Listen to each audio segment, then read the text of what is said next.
Hey, welcome to Dee's Media World. Now we're on episode 2 of Inuyasha, The Seekers of the Sacred Jewel.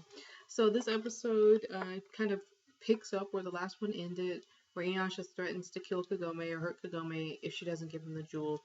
He attacks her, and shockingly or amazingly, she actually gets out of the way. Like he literally almost kills her like 2 times.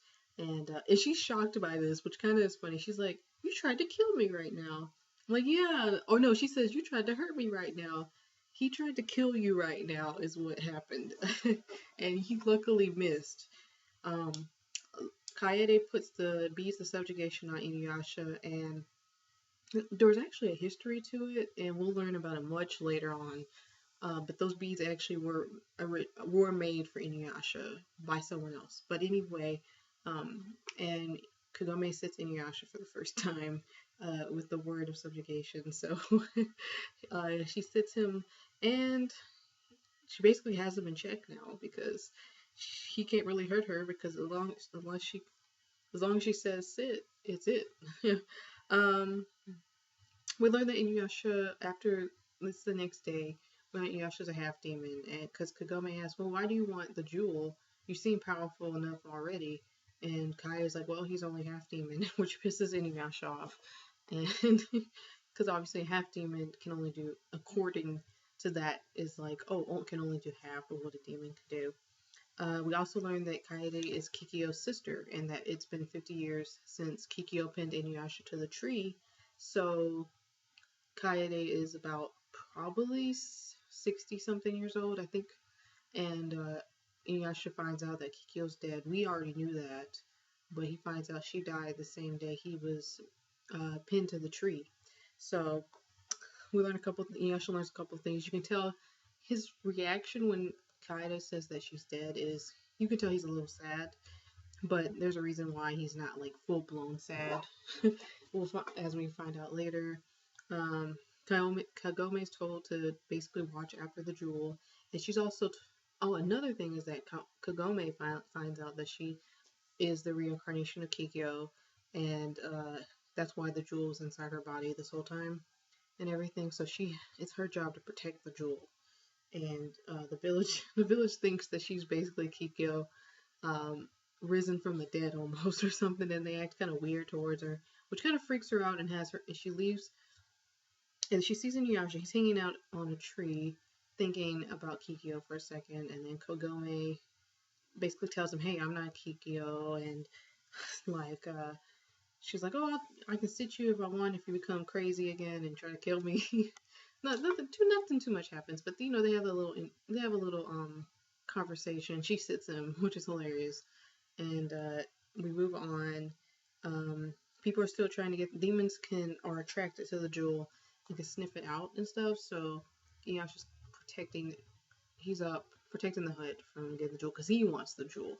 Um, Interesting enough, he didn't try to steal the jewel while Kagome was sleeping.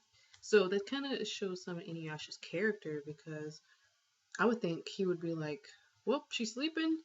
I mean, even if she's holding on to it, he could probably easily steal it from her, right? Or try to. He didn't even try to, which kind of shows Inuyasha's character a little bit, which is interesting.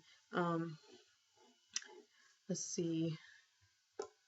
Kagome stupidly wanders off with the jewel, by the way, in the forest with no weapons whatsoever, because she just it was really foolish. I think she even acknowledges that that was stupid later on.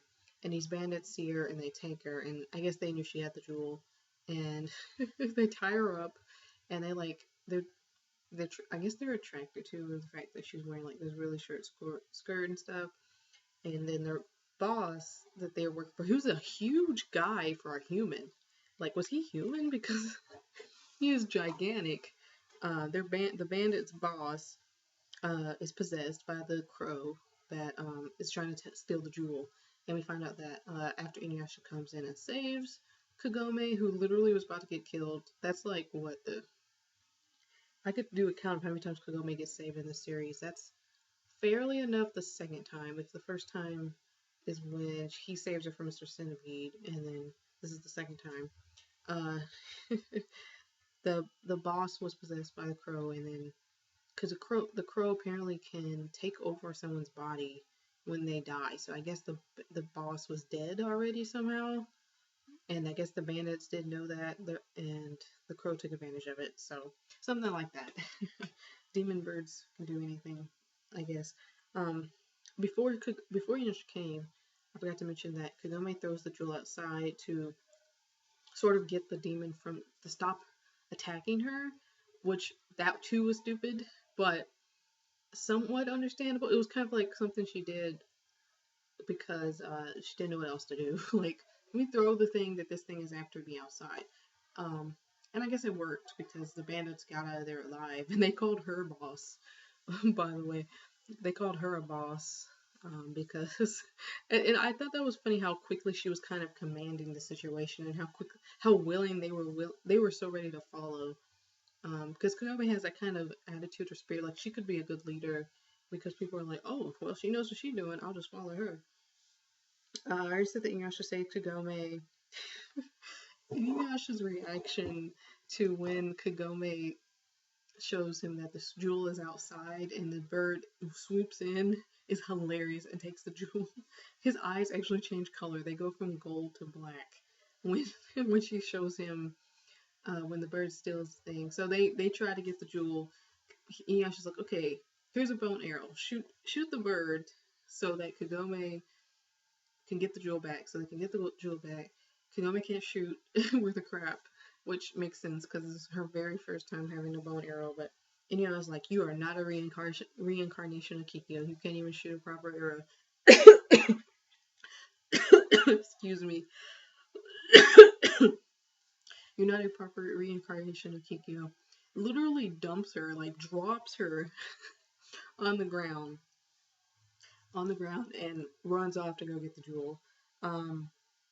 While the bird has the jewel, he becomes bigger and bigger, and he swoops up and takes this little boy, literally right from under his mother, and I guess was gonna eat him. And Inuyasha attacks the bird, and the boy's okay. He falls in the water though because he can't swim. And Kagome dives in to save him, and everyone's shocked by this. They call her an imp. They think she's an imp, and I'm like, I guess people in feudal times didn't know about swimming or something, or maybe it's the fact that she was swimming so quickly that they were surprised to see. I'm not sure which, but they say she saves the little boy um, from getting eaten or whatever the bird was going to do to him. While Inuyasha still tries to get the jewel, uh, and the bird flies off really, really far up in the sky, so Inuyasha can't like fly up there and get it or jump up there and get it. And Kagome notices that there's a claw on the little boy, and she sees that she's like, oh, I can take the claw off and use the arrow. I want to talk about that claw for a second because if you watch closely, when she gets the little boy out of the water and stuff, there's no claw there. So it's not until the little boy's like, oh, what's this on my back, that the claw actually appears. Which I don't know if that was like an animation error or something, because how could they not notice the claw right away? Because it's a huge claw. So I just found that odd. Anyway, she uses the arrow and she shoots at the bird. She's like, oh, the bird has to want the jewel. The bird's foot has to want the jewel. So he'll naturally go to the jewel. And she was correct, and it basically shattered the jewel. Um, to how many knows? Who knows how many pieces? Couple hundred pieces. The jewel's been shattered. So there's no more one jewel, it's a bunch of shards now, and they have to get the shards. So that kind of is another big deal in the show, is finding the jewel shards. That's a huge deal actually in the show. Um, let's see. That's kind of it. Inuyasha's pissed. It ends with Inuyasha. It ends with him screaming because he's upset, and rightfully so because yeah, that's a lot of shards. Who knew a jewel this small? It's probably about this big.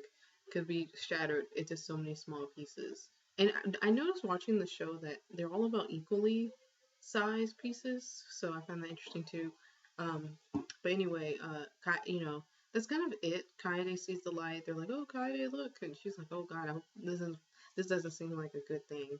Overall, I like this episode. It has the same opening and ending theme for now, and it's still good. The episode itself, it's funnier than the first one because we're getting kind of a feel for the characters a little more.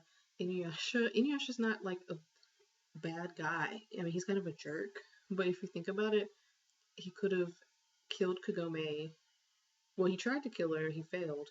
But after she sits him, he could have killed her in her sleep. He could have taken the jewel while she was sleeping. He could have. He was rude to her. He was definitely rude to her. But I don't know. He could have been worse considering. Um, Kagome herself is funny in this episode. A little stupid because what she does makes sense when you have no time. I guess like it's foolish to walk except the forest part. She shouldn't have been alone in the forest without like some type of protection or something. Just walking around with a Shigun jewel that millions of demons want. But they should have been paying more attention to her, I guess. I don't know. Is there anything else about the episode that I have to mention? I think the episode is solid, and you learn quite a few things. You learn that Kagome is reincarnation of Kikyo. That's why the jewel is inside her, because Kikyo burned her body. Well, she had her body burned when she died and had the jewel cremated, basically cremated with her, so to speak. So that's why the jewel is with Kagome. Inuyasha is a half demon, which is going to come up really soon again. Um, Kaede is Kikyo's younger sister. And, Inuyasha and Kikyo has some type of relationship. You can see that they have some type of relationship in this episode. And we don't know what that relationship may be yet. It's going to be revealed soon enough. Kaede, Inuyasha didn't even recognize Kaede when he first sees her, which is funny, because he's like, man, you really, like, he basically like, man, you really let yourself go. Kikyo must be pushing 100, which he says Kikyo must be pushing 100. Not really, because she was what, maybe 20 at most when she died. I don't know. I think she was like 17 or something, even if she looks older. But she would have been not. She wouldn't have been close to 100. She would have been like probably 70, 80 something years old. not 100. Inuyasha. Inuyasha himself has to be 100 years old though, because he was presumably 17 or so in human years. I guess he's like 17, but then plus 50 years. Then we don't know how long Inuyasha's been alive, because like he might be 17 years physically, but we don't know how many years he has in human years. So he could be close to 100 years, and stuff. So, in any case, Kagome, Inuyasha, Kikyo, Kaede, those are some main characters in the episode. We're going to have the next episode is kind of it's like back down the rabbit hole again or something. Episode where You're the Hero is introduced, which is a fun episode too. So I'm looking forward to talking about that one next. I will be putting this episode, Seekers of the Sacred Jewel, in the description box. And if you haven't seen it, watch it. Obviously, watch it first. What do you guys think of the episode? This is the second episode, Inuyasha. The ball is starting, to get rolling. The show actually kind of hits the ground running, so to speak. There's a little bit of information you're finding out about each of the characters. And there's still some comedy in it and stuff. I will definitely be here. So until next time, this is episode 2 of Inuyasha, and now I'm out. Bye.